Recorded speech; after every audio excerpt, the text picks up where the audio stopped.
let's get started on thicker topics to talk about. I'm hungry this morning. Don't. So we started looking into justice last time. What is justice in general, overall? Are we basically define it? Yeah. Giving what is due to another. Giving what is due to another. Any other definition? Right relations with others. Right relations with others. Yes. Good. How is it? What is perhaps the major tool that is used to help bring about justice, at least in an organizational sense? Maybe not necessarily individually, but more organization-wise. We kind of ended last class talking about it. Yeah. What's that? Not necessarily, though. Though that could be one of the aims of instituting these things: justice and equality. We talked more specifically about rules, but we're going to talk about that, and perhaps they're more governmental, political form of laws. No society exists without laws. And I'm not just talking about nations or states. Each sort of organization has their laws. Now, they may not consider them as strong or as binding, perhaps, as the federal law or the state law, but they are, in a sense, a law. They are something that is instituted. Laws in and of themselves must be judged. Must be judged on the angle, especially of understanding how they bring about justice. That's why we introduce and impose laws, right? We want to have as much as possible, especially in the communal sense, the understanding of what are the basics that are necessary for getting along with each other. It's not that the law spells out every single thing that you must do, because of course, we can't regulate for everyone individually. But what are the basics that we need to do? How is it that we can conduct business, interact with each other, and be at least just towards each other?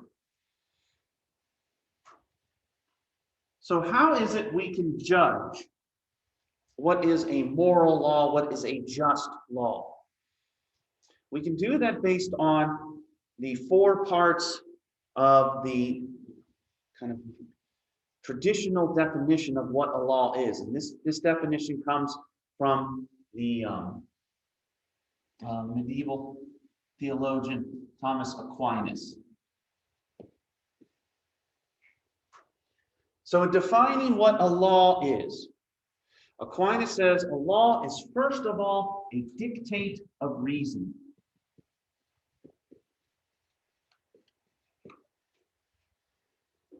A law is a dictate of reason that is made by legitimate authority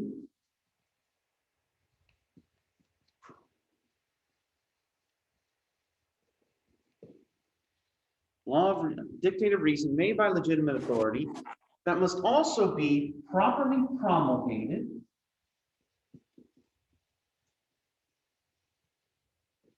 which means distributed and made known. If it applies to people, you must make it known. That lastly serves the common good. What was our definition of the, anybody remember what our definition of the common good was from last class?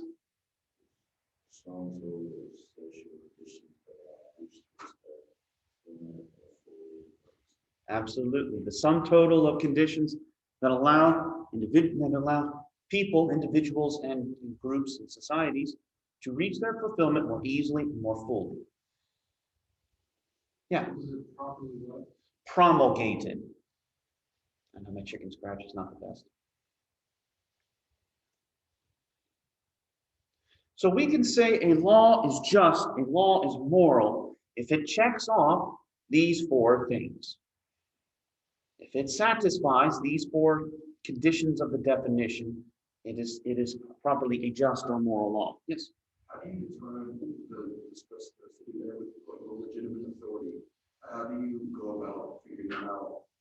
Like in terms of like government wise, like what would differentiate someone from like a dictator to an elected president if they're still following the other three when making that law? Well, ultimately, who is in control? Now, for most of us living in a period of immense stability, governmentally, economically, and we're living at least in the West, it is very easy to know that. We are here, for example, we are in the city of Crestview Hills, in the county of Kenton County, in the state of Kentucky, in the nation of the United States of America. So it's easy to know, who are the legitimate authorities. Now, yes, in times of insurrection, in times of war or strife, that may be a little bit more difficult.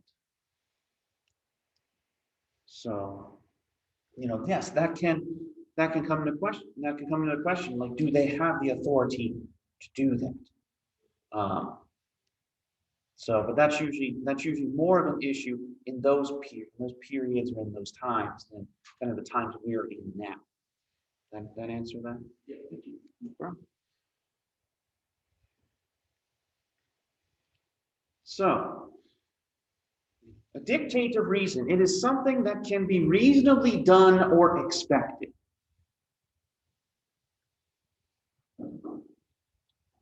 If Congress passes a law tomorrow that says the sky must become green, is that a dictate of reason?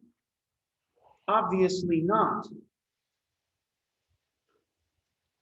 If Congress passes a law and the president signs into law something that says the speed limit on all roads must be at a minimum of 45, is that a dictate of reason? Is it something that can be reasonably done? Yes, it can. I'm not saying it's prudent. There's two different things. But it can be reasonably done. Whether it serves the the argument would be whether it serves the common good in that example. It can be done though. Now, unless there's technology I know of, we can't turn the sky green. Your colorblind in the right way. That changes me, not the sky. True. Come on, you. What are you all in ways? Second, of course, the question of legitimate authority that we just discussed. So if I, a professor here on this campus, start posting up signs saying the speed limit for the roads on campus are now 5, do I have the legitimate authority to do that? No, I do not. My authority, insofar as in this university one, extends to this class. Whether you're here in person, whether you're watching this online. That is the extent of my legitimate authority. If I stretch beyond that, I cannot exercise that authority.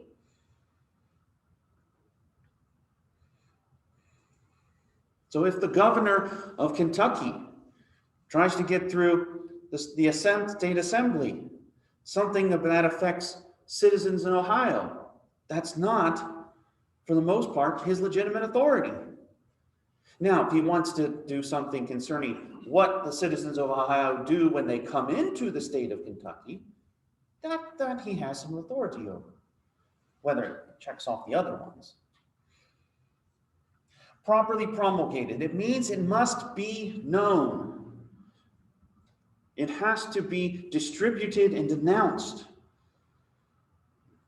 How do we know what the speed limits are? Do we read through all of the bulletins from our city ordinances or whatnot? No. We put up a sign. We put a number on it. Speed limit so-and-so, right?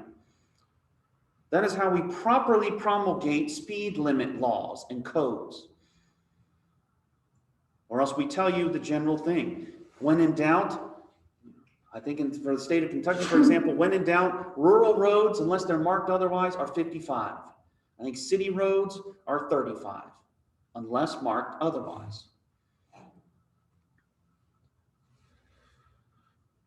So properly promulgated. The last one that can be sometimes the stickiest one, it serves that common good. It is for the benefit of all.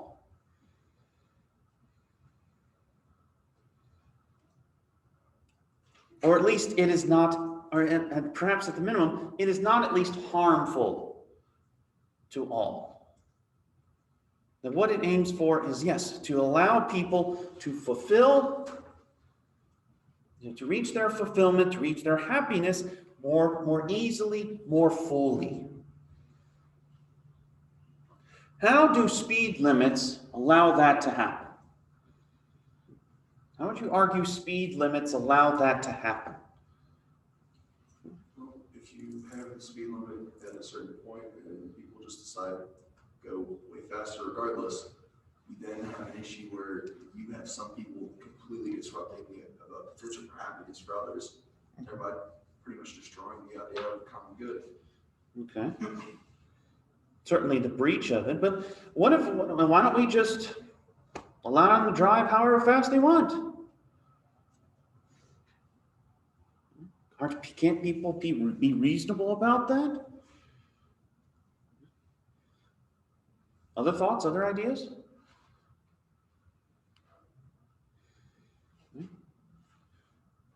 Would it not be better or to be able to go 65 on Turkey Foot Road right out here?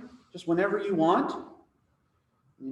You're late to class because you left home at 7:50 and you live 15 minutes away, but if you hit 65, you can get here just like that. Why not? And grandma gets run over. What's that? On average, it's like if you post a speed limit is 45, you're Mhm. going to go 55. Yeah. Well, it still gives a way of setting a condition of stability and safety. Now, whether they are well enforced or not is a different issue, or well practiced is a different issue than whether they are right or just. Speed limits are imposed, not perhaps necessarily to be so draconian as to absolutely say, this is, the fastest, but as a means of providing safety, especially on crowded roads, city roads, or roads that encounter much traffic, to make sure that you're able to travel them with greater safety than if there were no speed limit. So that, yes, if there was nothing posted up there and you just whizzed by at 65, you might hit grandma turning out the corner and not thinking that you're going much faster than you should be.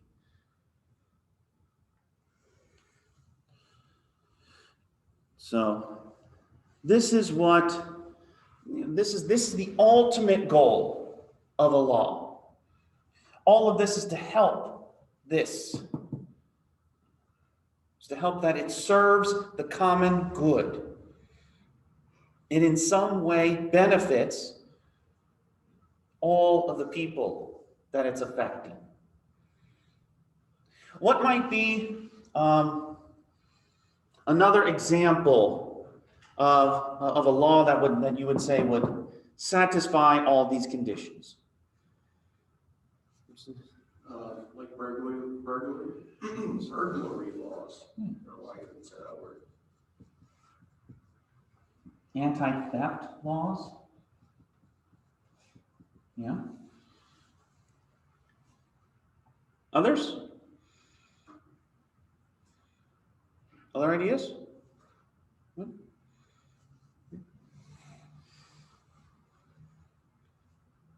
war crime laws, War crimes? much bigger scale, but still the same idea. Well, we might start getting into the question of legitimate authority. Now, of course, actually, we'll talk about that later when we talk about the ultimate form of I won't say highest, but the largest form of justice. The justice between nations that can and sometimes results in war. We'll talk about that starting next class. So,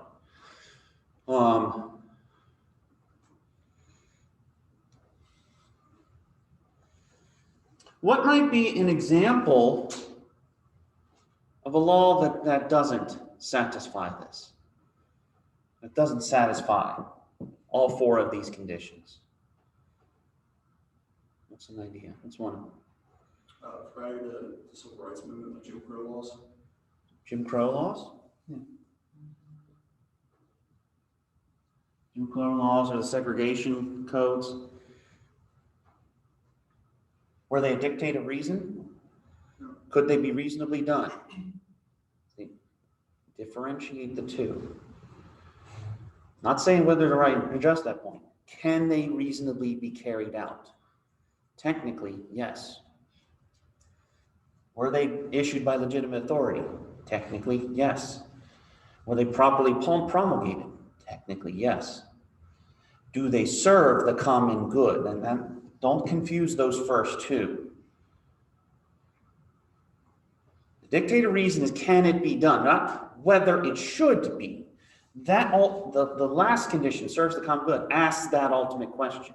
Should it be done? Because does it help all people? In the instance, of course, of the Jim Crow laws, no. Because it unfairly separated services, industries, based on race and race alone, which usually created an unfair advantage.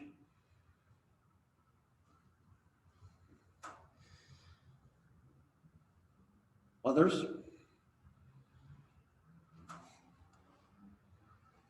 Other ones someone might think of? Legal drinking age. Let's think about that. So,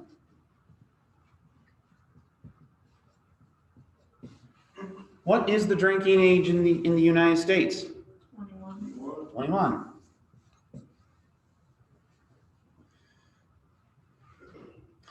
Most of those, almost all of those, I believe, as we talked about before, are state laws, not necessarily federal laws. It's not necessarily one federal law that is mandated throughout the entire, but that, it was the pressure on the states. So, was that a dictate of reason? Could it be legitimately executed, carried out? Yes. I didn't say effectively, Okay. but it, That's what I well, you was. all keep getting hung up on like this one. Like this isn't the I big. mean, if that's what we're debating, then everything's legal until you get caught. Well, okay, I mean, see, exactly. That's what I mean. You can go 65. You can go 60. Yes, you can do it. Like, the dictate of reason is just saying, can this law be reasonably carried out or observed? It's not whether it should be. It's just can it be? So, is it a dictate of reason? Yes, it is. We can monitor. Not perhaps 100% effective. See, let's be honest, most laws are not really 100%. They're only 100%, they're only as effective as people want to observe them. So it is a dictate of reason. Promulgated by legitimate authority? Yes, states did it, applying it to their state. So Kentucky no one under 21 can consume alcohol. Let me phrase it. I think it's purchase. So technically two different things. Purchase and consumption are two different things. It is at least that someone under 21 in the state of Kentucky cannot purchase alcohol. That was legitimate authority. It is from the Kentucky Assembly, signed by the Kentucky governor, applying to the citizens and people living in Kentucky or passing through Kentucky. Properly promulgated? You betcha. You go into any liquor store and they have that sign, you know, if you were born on before this date in 2000, you can purchase. Does it serve the common good? That is perhaps where we may get most hung up on that. Does it serve the common good? Who says yes? Just raise your hand, and I mean, you know, and this is no judgment on you. You can have your opinions, because you're not going to change the law anytime soon. But who says yes? Who says it serves the common good? That the drinking age is 21. There are some who think that. Who says it doesn't? There are some who say otherwise. Can there be a neutral? Where neither is good nor bad. What? It's hard to serve your work. common good, but doesn't serve mine. But see, it's not my common good. It's just my good. Hey, I'm not stating my position for or against either, so don't be judging here.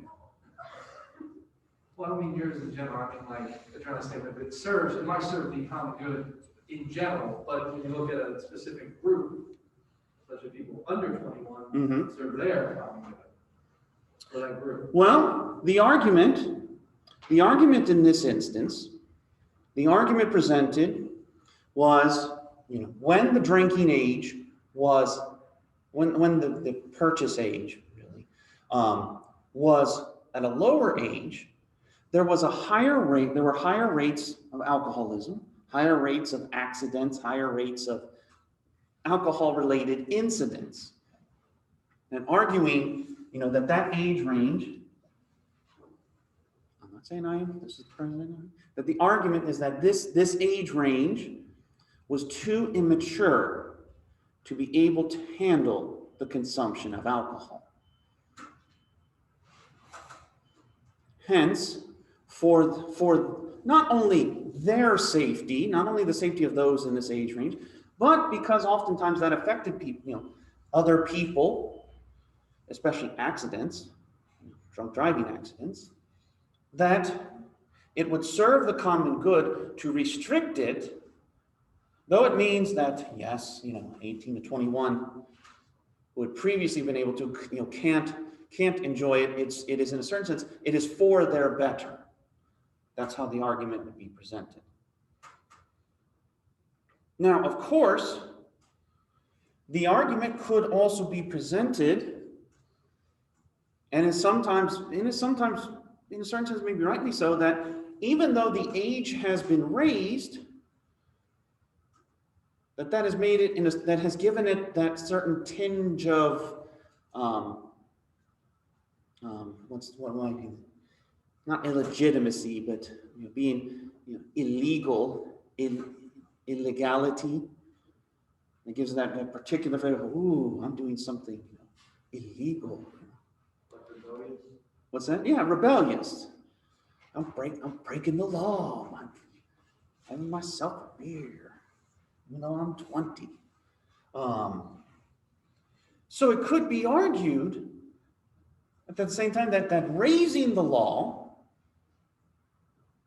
doesn't serve the common good, because that it may incite further rebellion by students, by young people of this age range, because they'll go, well, you know, I used to be able to, and don't let me now, I still want to. I'm going to go out and get it. And since I'm going to go out and get it, I'm really going to enjoy it. So that it could be argued that though perhaps the numbers in and of themselves may be down, that perhaps the incidences of alcohol-related, you know, accidents or whatnot might actually be up because of these laws. It's not always as clear-cut. That is a good one. That you know, that serving the common good is not as black and white of an area. You know, most of us, if we most people, if they were polled, would probably say there's no impetus to change it. Not saying that they agree with it, but that there's not really a need to change it. That it's sufficient now. Now, you all who are 18 to 21 might have a different opinion, and you're welcome to have that opinion.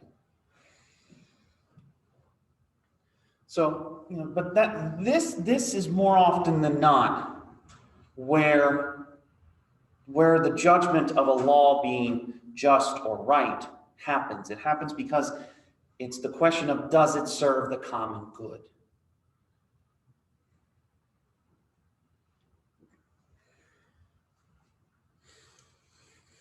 So that might be a good exercise for you to think of when you are thinking of some of these laws, going through them. Do they satisfy all four of these criteria? Now, let's be honest, sometimes we don't want it. We don't want it to do this, because we want it to serve us. But sometimes we have to say no to ourselves for the greater good. Believe me, I'd love to have slept in today and not have to get up early and come up here. And not that I hate you, but I would have loved to have slept in. But the class starts at 8. I need to be here ready to teach at 8. Right? That's serving the common good. Maybe not my good, 100%.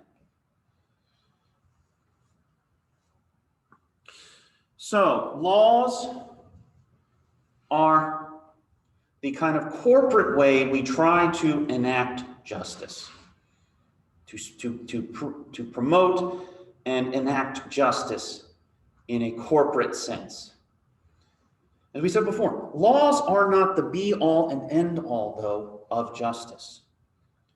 They really, in a certain sense, they kind of provide the foundation for us to individually and even communally build upon. If we have to produce a law for every single situation, we're going to basically have to carry it around with us and just reference it. Now, of course, there is a law written upon our hearts, right? We talked about that in talking about the conscience. The natural law that is written upon us, the inner voice of God speaking to us, as we would say in the Catholic moral tradition. The inner voice of God telling us what we should or shouldn't do. That's why we are able to come up with laws that are sufficient for everyone. They're broad enough that they don't necessarily, they're broad enough to be able to apply to most situations, yet still specific enough to be able to be carried out and to be done. So.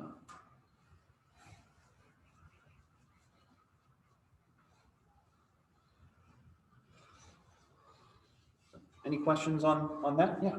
So, talking about the properly promulgated part, Yes.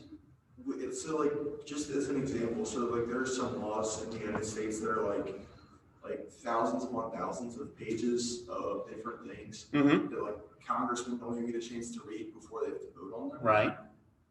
If that's something that's kind of like just kind of hidden and put in there, in a law that's titled something completely different, would that still be considered properly promulgated? Because it's not really, it's not known, and it may be distributed, but it's within, it's basically like saying, well, here's the haystack, Mm-hmm. the needle is gonna stab you, just find it. Properly promulgated does not necessarily mean does not have to mean so obviously spread that there's no doubt. It has to be somewhere, but it has to be somewhere above not being announced.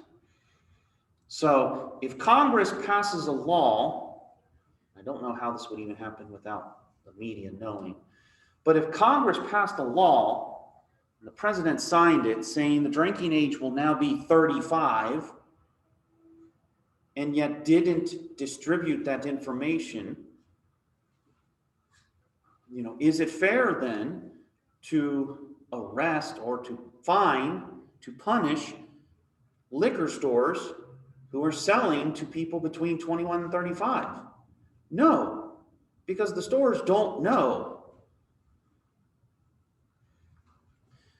Now, it doesn't have, like I said, it doesn't have to be so patently obvious, but, properly promulgated at least, and, it's far easier for us to promulgate things nowadays, right? I mean, we can put it on social media, we can put it on the internet, If you want to look in that thing, you put the document through a processor, and you bring up the find thing, and you type in the keywords and whatnot, and you can probably find it far more easily than literally flipping through. But as long as it is promulgated in some way, that it is announced, whether it is in a book that is not read, or a document unread, but that's more on the fault on your fault for not seeing it, rather than necessarily on the government per se for not kind of. But there's a limit to which we have to be responsible for understanding the law. So, for example, jaywalking, crossing the street illegally or at the wrong place. There are not signs posted, at every kind of every 10 feet saying jaywalking is illegal, jaywalking is illegal, jaywalking is illegal. But yet it's still in general known and understood that it is illegal, because it is in the books. Or on the books, I think is normally what they say. Now the penalties and what's defined, that can vary, but it is still promulgated in some capacity. All right. I mean, now of course, what's the moral judgment on one who does something like that? It's like, oh well, it's in the book. It's like, okay, well, yeah, book that thick, and like you said, it's maybe one passage in a 10,000 page book, and good luck trying to find it. But in one sense, it has been promulgated.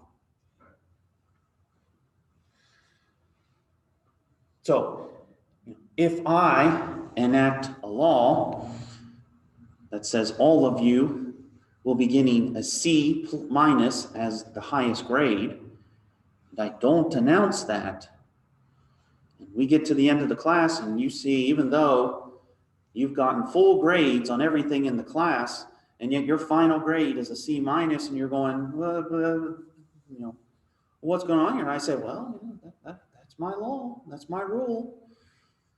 You're going to be rightly upset, because I didn't promulgate that, and you probably wouldn't have kept my class if I did. That's where that proper promulgation comes in. It's against the idea of just making a law whenever or wherever you want. It has to be able to be known, whether it takes some part on the individual who's under it, or the authority that issues it. Any other questions?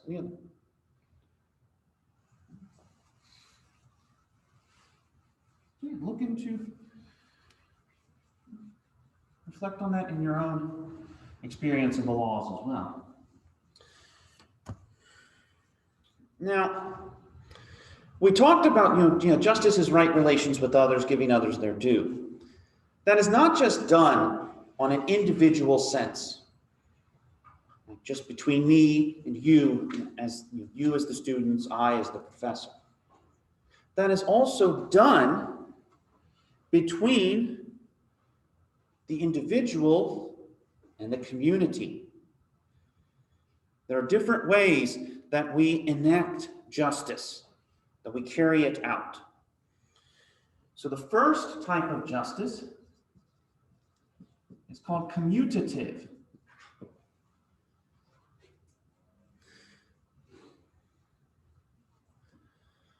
Commutative justice is the most basic justice. It is the justice between individuals. So offering respect between one another.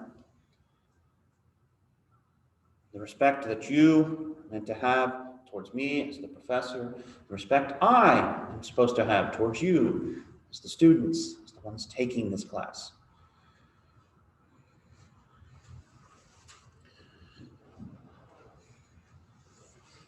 It's an equivalent exchange. Two groups that are on equal levels are exchanging justice.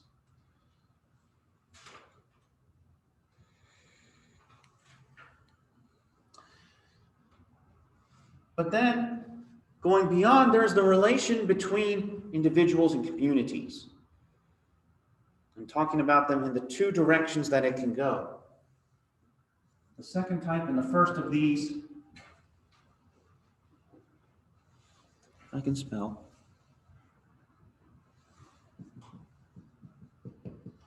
The second is called distributive. And so this, in regards to the community and the individual, is what the community owes the individual, hence what it distributes. And this is not just this is in the sense of all individuals, or even at times specific individuals. So,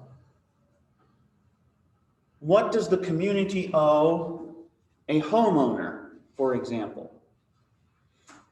What does the city of Crestview Hills owe to a homeowner, to all homeowners but a homeowner who lives within the city boundaries? What do they owe them? What's one thing? Fair treatment under the law. Fair treatment under the law, yes. There's not supposed to be preferences, yes. Like emergency services. Emergency services, yes. Fire, police, others. Water, yes. And because there aren't enough people, it's harder to get that, or to make it easier to provide that. Yeah. Others, other thoughts, other ideas? But yes, that is what the community owes the individual. The larger the community, in a certain sense, the more the community owes the individual. However, there is the reverse direction as well. There is what the individual owes to the community. And that is often described as legal justice. Why might it be described as legal justice? What does legal immediately concern? Laws. Laws. So what is the individual supposed to do then? They agree to follow laws. To observe the laws that the community passes.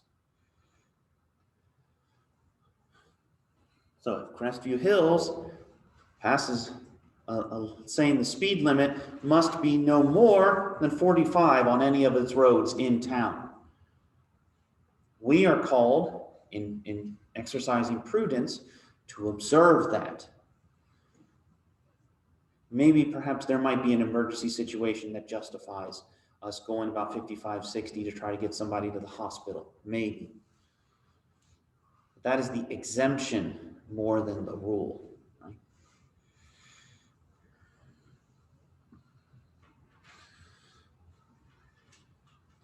So justice is a two-way street between us and others. Whether the others are individuals, whether the others are organizations or communities. Communities just have a justice that they must distribute. Right? In offering up all those services fairly, justly. The individual also must be just in observing what the community asks of the individual. So the city of Crestview Hills asks of its individuals to pay a tax to help support those distributive services, to help enact that distributive justice.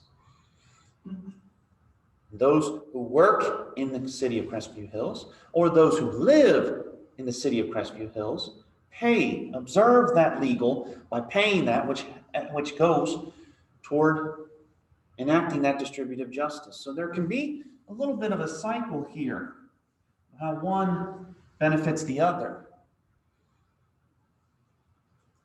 And also, of course, this can be seen even in the community. Why is it we observe justice between individuals? So that we don't have to get into legal justice. Right?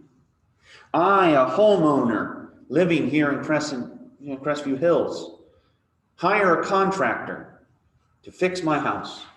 I want to have a nice, big, massive porch on the back to be able to have parties and barbecues if we're ever allowed to do that again. But the contractor doesn't follow my specifications, uses bad material. I, therefore, apply legal justice to him to say, the city has certain codes, or the state or the nation has certain codes that you're supposed to abide by, and you have not. Thus, he has broken legal justice as well as breaking commutative justice.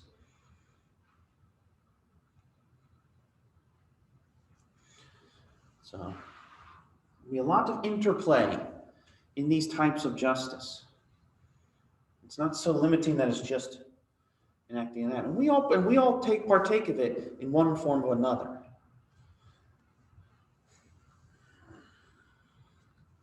There can be other forms of justice as well. The most particular one that has come in the recent century or so, but really taken a full force in perhaps the last decade, is social justice.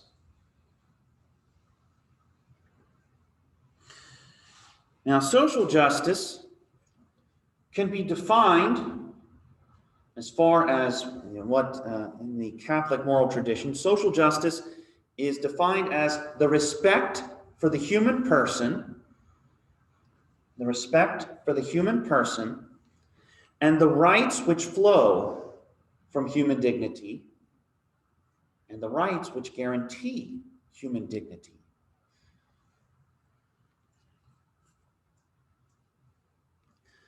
So I'll repeat that. Social justice is the respect for the human person and the rights which flow from human dignity and guarantee human dignity.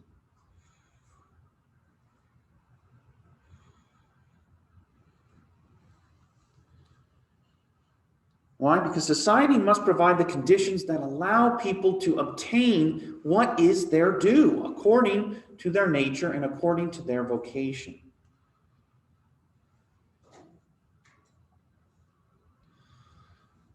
This is more than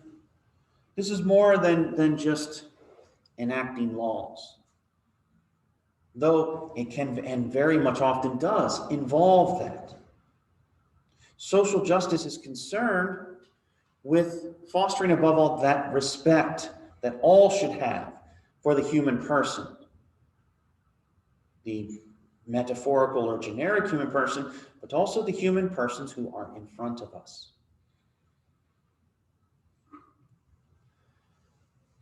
This form of justice has been more recent in human history, but has had major impacts.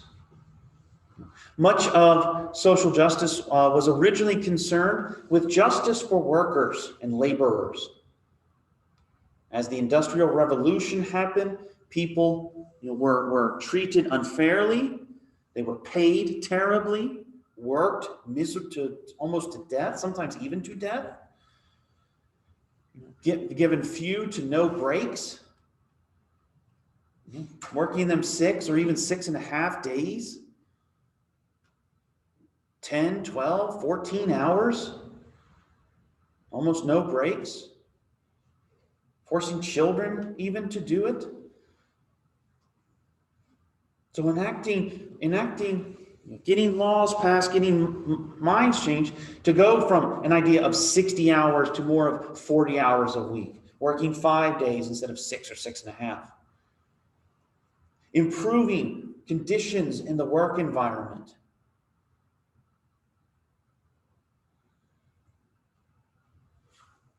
In American history, in the midst of in the middle of the century, there was the great civil rights movement, which was another movement of social justice. Why? Wanting fair treatment for people irregardless of race. Not to separate them, not to give them different facilities, not to cast them away either, but to treat them all fairly, no matter what color their skin is. And that's still been an issue, right? The whole Black Lives Matter movement was concerned with that. Is concerned, I shouldn't say in the past tense. Concerned with overcoming racism, whether in the system, whether in people's minds and hearts. All of those trying to foster respect for the human person. To say we are human and we deserve to be treated rightly. There's a certain dignity to us that must be respected.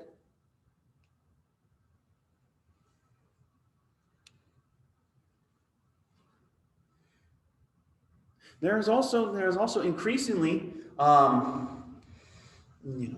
a more recent movement of, as it were, ecological justice.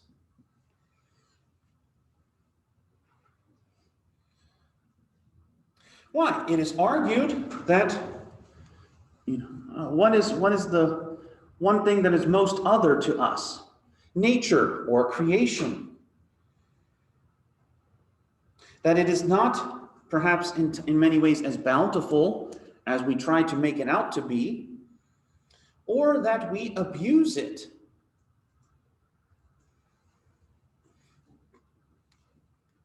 And that we need to be concerned with caring for the home that we have received, or the place that we are at.